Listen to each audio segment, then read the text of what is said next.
নমস্কার বন্ধুরা, ভৌতিক রহস্য চ্যানেলে তোমাদের সবাইকে স্বাগত। আজকে তোমাদের জন্য নতুন একটা গল্প এনেছি। গল্পটির নাম জীবন্ত কফিন, লেখক ব্রাম স্টোকার। তাহলে চলো শুরু করি।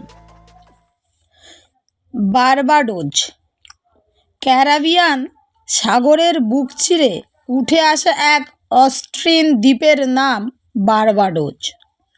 উপসাগরের লাগোয়া এক রহস্যময় দ্বীপ বারবাডোজ। এর নামে সবাই রীতিমতো আঁতকে ওঠে। আকাশ ছোঁয়া এক পর্বতের গা খোদাই করে একটি ভল্ট তৈরি করা হয়েছে। সবাই একে এলিট নামে জানে। ক্যারিবিয়ান সাগরের বুকে এক বহু পুরনো গির্জা। গির্জার প্রশস্ত প্রাঙ্গণে সারিবদ্ধভাবে অবস্থান করছে অগন্তি সমাধি। কোনোটির ওপরে পাথরের গায়ে মৃতের নাম খোদাই করা, কোনোটির ওপরের বহু অর্থ ব্যয়ে তৈরি জীর্ণ স্মৃতিসৌধ। আবার শুধুমাত্র একটা পাথর গেঁথে দিয়ে আত্মজনরা কর্তব্য সম্পাদন করে গেছে এমনও দেখা যায়। দীর্ঘ অযত্ন সহ করে আজ একেবারেই জীর্ণ দশা প্রাপ্ত হয়েছে সমাধি প্রাঙ্গণটি। প্রেতাত্মার নিশ্চিন্ত আশ্রয়স্থল এলিট ভল্ট। রাত্রির অন্ধকারে প্রেতাত্মার দাপট শুরু হয়। পূব আকাশে রক্তিম আভা ফুটে ওঠার পূর্ব মুহূর্ত পর্যন্ত চলে কবরস্থলের তার রাজত্ব। এ কবরস্থলে মানুষের যাতায়াত দীর্ঘদিন বন্ধ। ভুলেও কেউ এ পথ মারায় না। সদর দরজা নিশ্চিহ্ন। বহু আগেই উইপোকার শিকার হয়েছে তারা। আজ আগাছা ও লতাপাতা সে জায়গা দখল করেছে। মানুষ কেন, এমনকি গরু ছাগলকেও যথেষ্ট মেহনত করে ভেতরে ঢুকতে হবে আজ। মানুষের ব্যবহার না হলে যা হয়, সেটা ছিল এপ্রিল মাস 1820 খ্রিস্টাব্দে। মাসের 20 তারিখে বারবাডোজ দ্বীপে এক অলৌকিক ব্যাপার ঘটল। যারা উপস্থিত ছিল সবাই নিজের চোখ দুটোর ওপর যেন আস্থা হারিয়ে ফেলেছিল সেদিন। যারা প্রত্যক্ষ করেনি, মুখের ভাষায় তাদের মনে বিশ্বাস স্থাপন করার প্রায়শ ব্যর্থ। এমন তাজ্জব ব্যাপার বিশ্বাস করতে কারোরই উৎসাহিত হবার কথা নয়। এক অবিশ্বাস্য অলৌকিক ব্যাপার ঘটে চলেছে সেখানে। আমাবস্যা রাত্রির অন্ধকারে 6টি ছায়ামূর্তি গা ঘেঁষাঘেঁষি করে পথ চলছে। তাদের চোখের তারায় সুস্পষ্ট ভীতি, পদচারণে দ্বিধা, সব মিলিয়ে বিস্ময়জনক পরিস্থিতির উদ্ভব হয়েছে। স্বীকার করতেই হয়। শুধু কি তাই, রহস্যজনক ছায়ামূর্তিগুলির মুখে টু শব্দটি নেই। এমন করে পথ পাড়ি দিচ্ছে, তাদের মুখগুলো স্পষ্ট দেখা যাচ্ছে না। মুখে কুলুপ এঁটে যেন এগিয়ে চলেছে সবাই। তারা কি সত্যি মানুষ, নাকি প্রেতাত্মা মানুষের অবয়ব ধারণ করে চলেছে? ব্যাপারটি বাস্তবিকই রহস্যজনক। ছায়ামূর্তি 6টি কিছুটা এগিয়ে থমকে দাঁড়ালো। অদূরে অত্যুৎসাহী মানুষের ভিড়। সবার চোখেই উৎকণ্ঠার ছাপ। রহস্যজনক ছায়ামূর্তিগুলোর কাণ্ডকারখানা দেখার জন্য সন্ধ্যা থেকে অধীর প্রতীক্ষায় দাঁড়িয়ে সবাই। ছায়ামূর্তিগুলো হঠাৎ দাঁড়িয়ে পড়লে উপস্থিত সবাই ভাবল, এবার নিশ্চয়ই কিছু বলবে তারা। সবাই অত্যুগ্র আগ্রহের সঙ্গে তাদের মুখ থেকে কিছু শোনার জন্য, ভিড় ঠেলে আগে আসার জন্য প্রতিযোগিতায় লিপ্ত হন। কিন্তু ছায়ামূর্তিগুলো শেষ পর্যন্ত টু শব্দটি পর্যন্ত করল না। কয়েক ছত্র লেখা একটা তেলছিটে পড়া কাগজ ভিড়ের দিকে লক্ষ্য করে ছুঁড়ে দিল তারা। প্রায় 100 বছর পর এলিট ভল্টে জীবন্ত মানুষের পায়ের ছাপ পড়ল। রাত্রির অন্ধকার অগ্রাহ্য করে মানুষ দল বেঁধে ছুটে এসেছে রহস্যময় এলিট ভল্টে। এতদিন সবাই অত্যন্ত সতর্কতার সঙ্গে এ কবরস্থলটিকে এড়িয়ে চলত। কেনই বা এখানে আসার কথায় আঁতকে উঠত? আর আজই বা কেন হঠাৎ এখানে উৎসাহী মানুষের মেলা বসেছে? এর সদুত্তর পেতে গেলে আমাদের প্রায় 100 বছর পিছিয়ে যেতে হবে। ইতিহাসে জীর্ণ পাতা উদ্ধার করতে হবে একের পর এক রোমহর্ষক কাহিনী। না, এত কষ্ট শিকারের হাত থেকে তো আমাদের অব্যাহতি দিতে পারে রহস্যময় ছায়ামূর্তিদের প্রদত্ত লিপিটি। শুধুমাত্র কষ্ট করে পাঠ করলেই রহস্যের কিনারা হওয়া সম্ভব। জানতে পারবো অজ্ঞাত রহস্য। এলিট ভল্টটি তৈরি হয়েছিল প্রায় 100 বছর আগে। সেটি ছিল 1724 খ্রিস্টাব্দে। তারপর দীর্ঘ 83 বছর ব্যবহার করা হয়নি। সমাধিস্থ করার কোনো মৃতদেহকে এমুখো আনা হয়নি। প্রচুর অর্থ ব্যয়ে সুন্দর একটি ভল্ট পরিত্যক্ত অবস্থায় রয়ে গেল। 1, 2, 3 করে কেটে গেল পুরো 83টি বছর। এখানে কারো পদচিহ্ন পড়ে না। একদিন কাক ডাকা সকালে প্রথম মৃতদেহটি এলো গির্জার সদর দরজায়। সেটি ছিল 1807 খ্রিস্টাব্দ। গির্জার রেজিস্টারে প্রথম নাম উঠল। পরিষ্কার ইংরেজিতে মৃতের নাম লেখা হলো শ্রীমতী গার্ডার। গির্জার প্রাঙ্গণে প্রথম কোদালের দাগ পড়ল। মৃতের সমাধি কার্য সুসম্পন্ন করা হলো। আত্মজনরা বিষণ্ণ মুখে বাড়ি ফিরল। গির্জা প্রাঙ্গণ আবার নির্জনতা লাভ করল।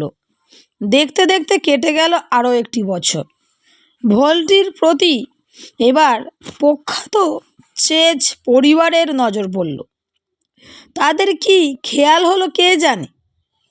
উপযুক্ত মূল্যের চেয়ে কিছু বেশি দাম দিয়েই তারা ভল্টটি মালিকানা সত্ত্ব নিয়ে নিল। সে বছরই শোক সন্তপ্ত কয়েকজন একটি কফিন নিয়ে হাজির হলো ভল্টের দরজায়। কফিনে এক শিশুর প্রাণহীন দেহ। তার নাম অ্যাশ মারোয়া। শোক সন্তপ্ত আত্মজনরা মৃতদেহ সমাধিস্থ করে চোখ মুছতে মুছতে ভল্ট ছেড়ে গেল। দুটি মৃতদেহ বুকে নিয়ে ভল্টটি তেমনি নির্জন অবস্থায় পড়ে রইল। কেটে গেল আরও 4টি বছর। ইতিমধ্যে আর ভল্টের সদর দরজা খোলার দরকার হয়ে ওঠেনি। মৃতদেহ না এলে আর দরজা খুলে কি হবে? 4 বছর পরে ভল্টে এলো ডরকাস এর মৃতদেহ। বাহকেরা কফিন নামালো গির্জার প্রাঙ্গণে। যথাবিহিত মৃতদেহ কবরস্থ করে চলে সবাই। বয়স্ক মহিলা কান্নাকাটিও খুব একটা হতে শোনা যায়নি আপনজনদের। ভল্টের দরজা আবার বন্ধ হলো। ডরকাসের মৃত্যুর পর মাত্র 34 দিন পার হতে না হতেই তার অতি বৃদ্ধ পিতা মারা গেলেন। ভল্টের মাটিতে আবার কোদাল পড়ল। এ ঘটনার পর কিছুদিন যেতে না যেতেই মহামান্য টমাস চেজ দেহ রাখলেন। তার কফিনও এলো এ ভল্টেই।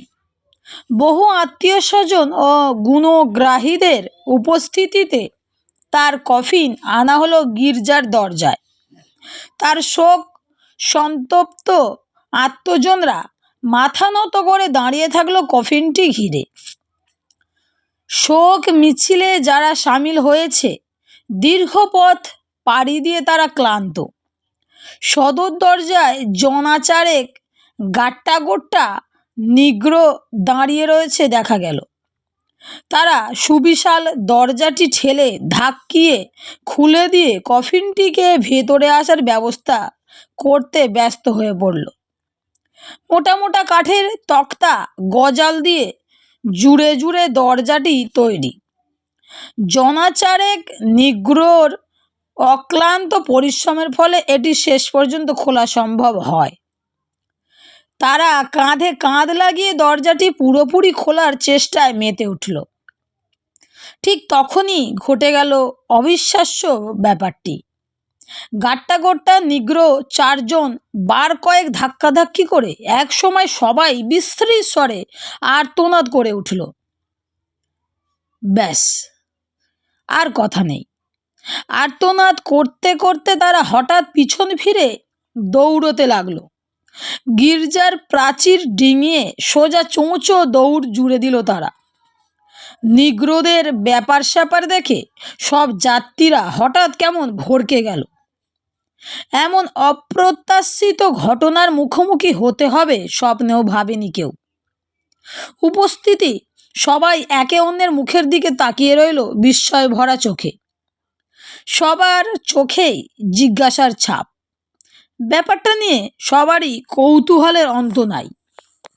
ভাবতে লাগলো এমন কি রহস্যজনক ব্যাপার ঘটল যার ফলে এমন গাট্টাগোট্টা জোয়ান মরদগুলো ভীত সন্ত্রস্ত হয়ে চিৎকার করতে করতে পালালো।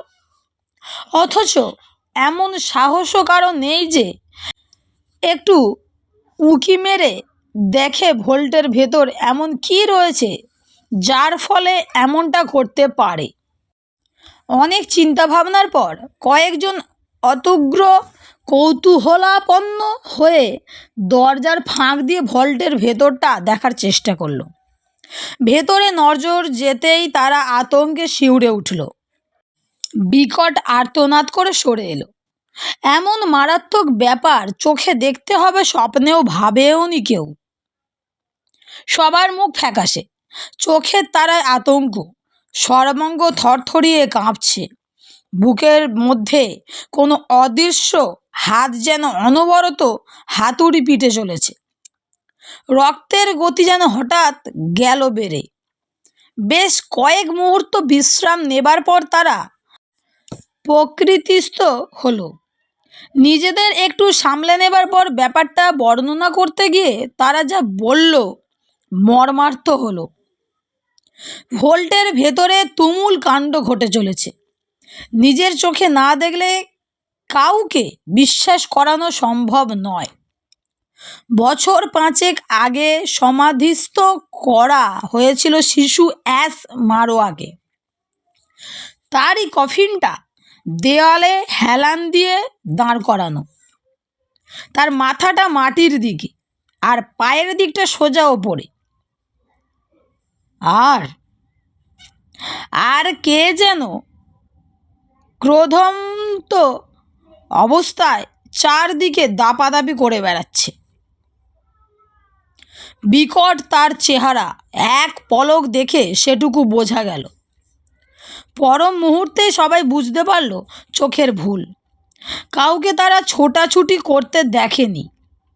একটা কফিন যেন বাতাসে দোল খাচ্ছে, শূন্যের ওপর ভেসে বেড়াচ্ছে।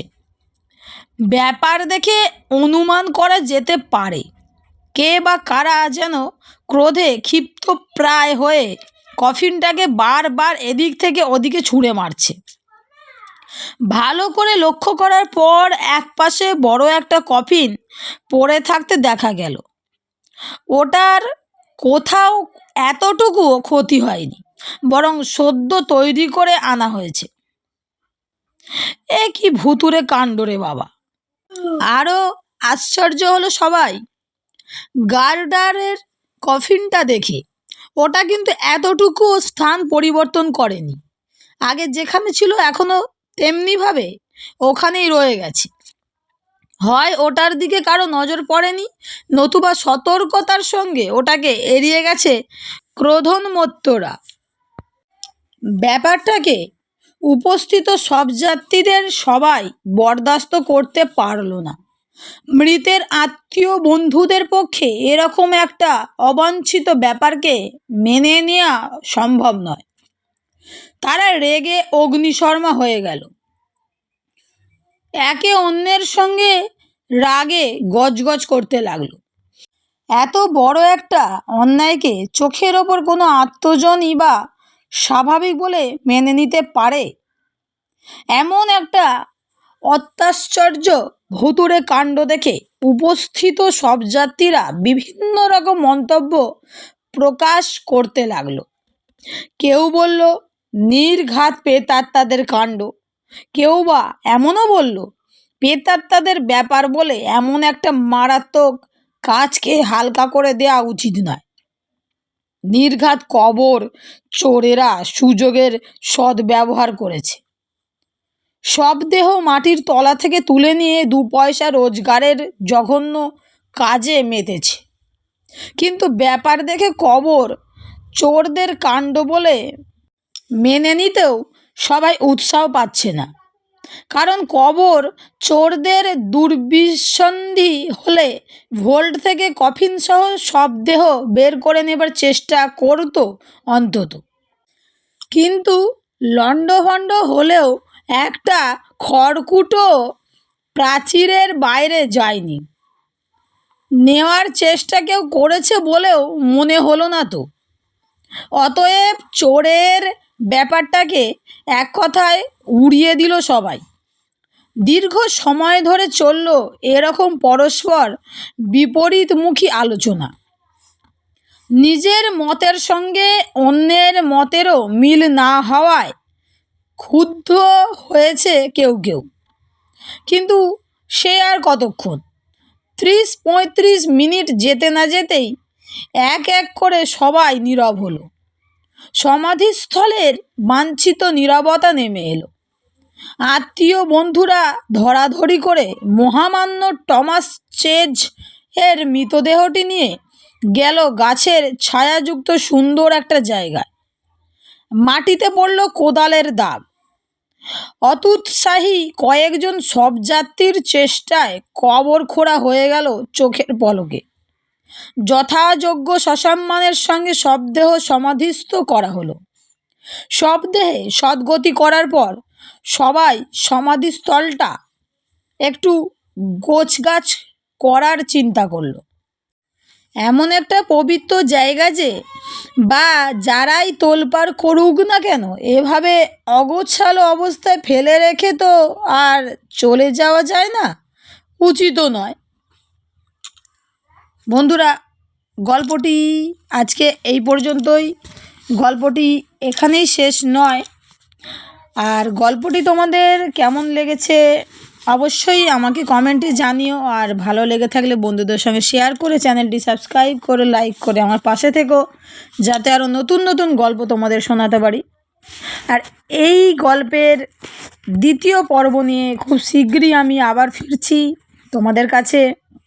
তাহলে আজকের মতো বিদায়।